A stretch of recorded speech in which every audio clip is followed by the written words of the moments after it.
Niat Chelsea untuk amankan puncak klasemen berjalan lancar pada laga ini. Tak tanggung-tanggung, mereka mampu menggilas Juventus 4 gol tanpa balas. Lalu, taktik apa yang digunakan Allegri kali ini? Dan bagaimana cara Tuchel untuk jinakan taktik Allegri tersebut? Bila kamu ingin tahu jawabannya, tonton terus video ini. Chelsea bermain dengan formasi andalan 3-4-2-1. Di belakang, Chalobah lebih dipercaya Tuchel dibandingkan Christensen. Di tengah, duet mau tetap dipertahankan. Jorginho berpasangan dengan Kante. Sementara di depan, cederanya Havertz dan belum siapnya Lukaku dan Werner membuat Pulisic yang mengisi lini depan. Seperti di jumpa pertama, Juventus mempertahankan formasi 4-4-2 untuk melawan Chelsea. Bedanya, kini mereka banyak kehilangan pemain di belakang, utamanya di bek kanan. Danilo dan De Sciglio cedera, sehingga memaksa Cuadrado mengisi pos bek kanan.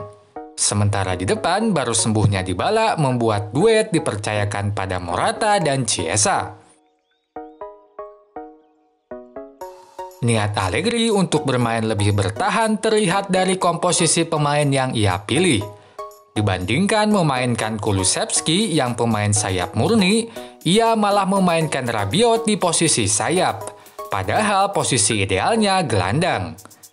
Akibatnya, meskipun di atas kertas menggunakan 4-4-2, saat bola dimainkan, Rabiot condong bermain ke tengah. Bersama Locatelli dan Bentancur, ia membentuk segitiga gelandang Juventus. Contoh nyatanya pada gambar ini. Hal ini pun membuat sayap kiri Juventus kosong, sebab Rabiot banyak bermain ke tengah. Sebagai gantinya, Chiesa diberi tugas ganda. Selain menemani Morata, ia juga ditugaskan bermain melebar ke kiri. Pilihan taktik inilah yang membuat Juventus kesulitan menembus lini belakang Chelsea. Sebab selain Rabiot, Alex Sandro pun jarang maju ke depan.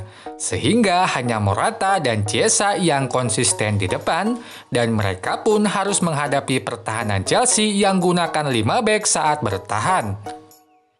Hasilnya, Chelsea hanya hasilkan 1 tendangan ke gawang selama mereka gunakan taktik ini.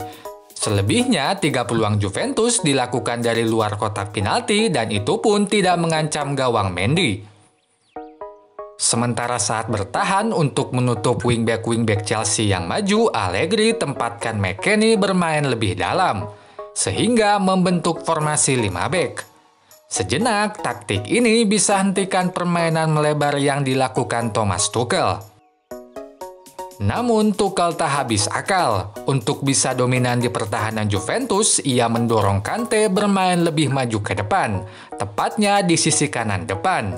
Dengan taktik ini, Chelsea kembali unggul jumlah pemain menjadi 5 versus 6. Kini Alex Sandro kembali kerepotan karena selain harus menutup James, ia juga harus mengawasi Kante. Pilihan Tuchel ini cukup manjur. Beberapa kali pertahanan Juventus terbuka dengan formula ini.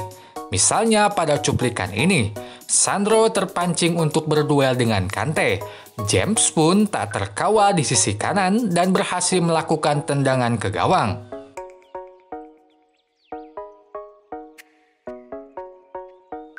Beda dengan Juventus yang kesulitan ciptakan peluang sampai menit 60, Chelsea justru banjir peluang. Mereka hasilkan 18 tendangan. Itu menandakan betapa tepat dan efektifnya pilihan taktik Tuchel pada laga ini. 11 tendangan dihasilkan dari open play, sementara 7 dari bola mati.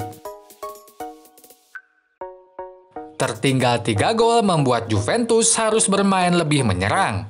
Untuk itu, Dybala dimasukkan menggantikan Bentancur.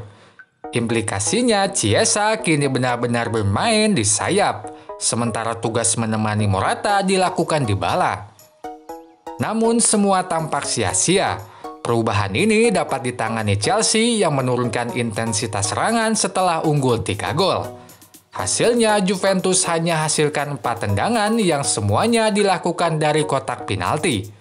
Semua peluang tersebut pun tak ada yang mengancam gawang Chelsea. Seperti yang sudah disebutkan sebelumnya, mengakali 5 bek Juventus, Tuchel memposisikan Kante atau Loftus-Cheek lebih depan. Sehingga Chelsea kembali unggul jumlah pemain 5-6. Nah, taktik ini juga membuat dua wingback Chelsea lebih leluasa di kedua sisi. Maka permainan melebar Chelsea berjalan optimal. Misalnya pada cuplikan ini, Azpilicueta tak terkawal di sisi kiri. Jack pun mengirim umpan ke sisi tersebut.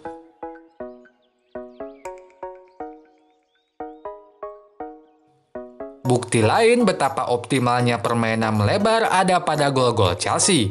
Gol kedua, gol ketiga, dan gol keempat selalu berawal dari sisi lapangan. Misalnya gol ketiga. Gol tersebut berawal dari umpan melebar Rudiger ke James di sayap. Baru dari situ bola diumpankan ke kotak penalti dan terjadi gol.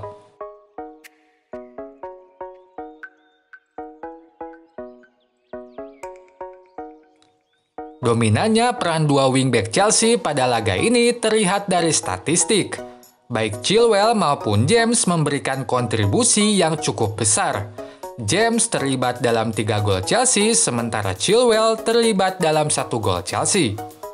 Khusus untuk James, bahkan ia dinobatkan sebagai man of the match pada laga ini. Contoh kontribusi keduanya terdapat pada gol kedua Chelsea, saat umpan dari sayap kiri dari Chilwell bisa diterima oleh James di sayap kanan.